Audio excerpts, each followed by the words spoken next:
Eu e o senador Plínio Valério pensamos muito parecido, porque entendemos a problemática das ONGs como uma questão assim estratégica.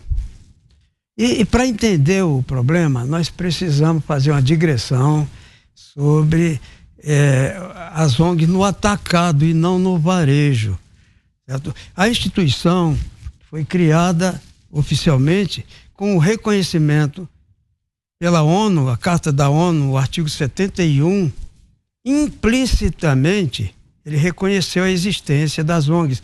Mas a intenção na época era dar proteção jurídica à Cruz Vermelha Internacional, que tinha muito prestígio e pelo papel que desempenhou na Primeira e na Segunda Guerra Mundiais, nas duas. Então, na esteira do prestígio da Cruz Vermelha Internacional, entrou o Instituto das ONGs. Quem planejou nas tratativas de redação da Carta da ONU, quem planejou essa solução já tinha a meta futura.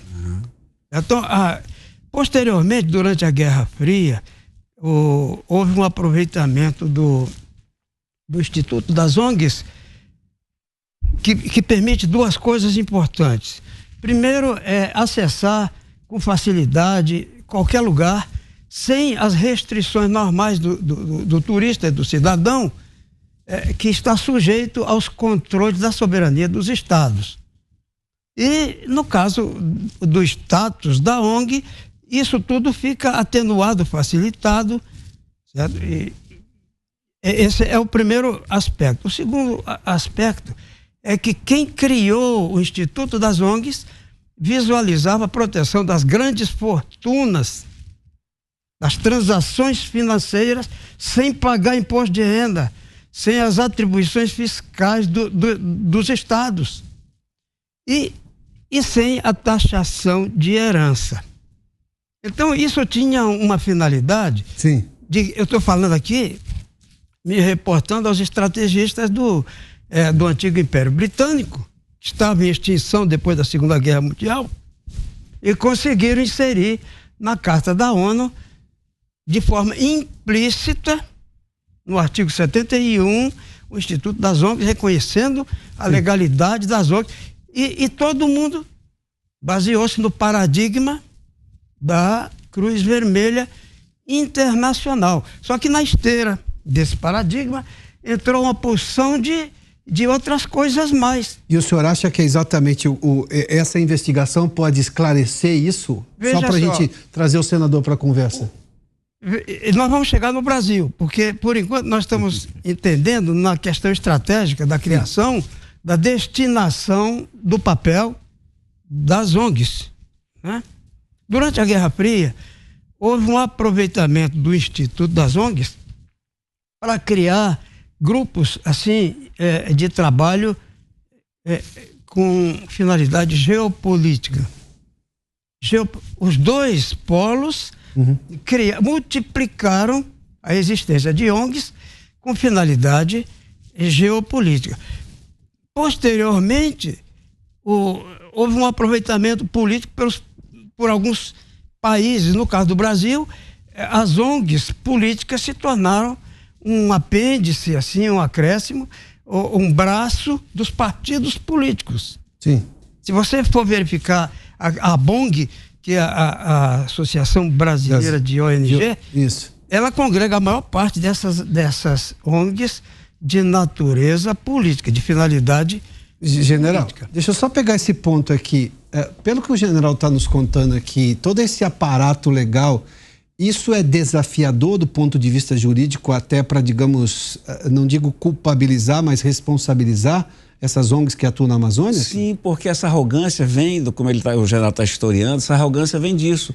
Dispensa a formalidade e eles vão para o meio do mato, mas de forma arrogante. Então, o que a gente quer saber, como é que o nosso Estado, o governo, permite que esse pessoal chegue aqui e viva sob as leis deles e não as nossas? Sim, claro. Isso afeta a soberania. Isso afeta. Se a gente conseguir detectar uma ONG que proibia brasileiro de entrar num determinado território, a gente vai querer saber por quê e por que o governo da época não fez nada. A gente tem muita coisa, Piotr, para buscar, mas o que a gente quer, deixa eu só repetir aqui para o brasileiro, para a brasileira, pelo menos fazer isso aqui que a gente está fazendo, levar conhecimento, que está dizendo é quem conhece a causa, né? Levar conhecimento para que o brasileiro sinta e saiba o quanto nós somos utilizados por isso. Então essa arrogância dele precisa ser contida. Eu dou até o exemplo, né, de Troia. O cavalo de Troia, nós temos centenas de cavalos de Troia que foram introduzidos há décadas, que arrombaram Troia, tomaram conta de Troia. E hoje nós estamos dominados por essas ONGs que são um verdadeiro poder paralelo. Eles fazem o que querem aqui, eles recebem dinheiro não só do governo brasileiro, como de outros países, sem dar conta para ninguém, sem prestar conta para ninguém, sem dizer para que é. Então, a gente tem que criar, na pior das hipóteses, a CPI tem que produzir projetos de leis que vão dar mais credibilidade, mais transparência, essa coisa horrorosa. Você não pode ter tanto dinheiro viver nababescamente à custa da Amazônia, à custa do nome do povo da Amazônia. O nosso caboclo não tem sal, não tem açúcar, não tem óleo, não tem dinheiro para comprar porque não tem renda. Mas eles não estão preocupados com o caboclo. Esse dinheiro não é para isso, Piotr. Esse dinheiro é para incentivar comunidades que ajudem a não emitir gases que vão prejudicar a camada de ozônio. Se isso fosse verdade, não estava aumentando, como eles dizem aumentar. Aí eles se gabam, o Fundo Amazônico, que já atingiu, olha só a marca, 266 mil pessoas, com 5 bilhões de reais, no universo de quantos? 25 milhões? É pura hipocrisia. Ladrão, o nome de ladrão para eles é pouco.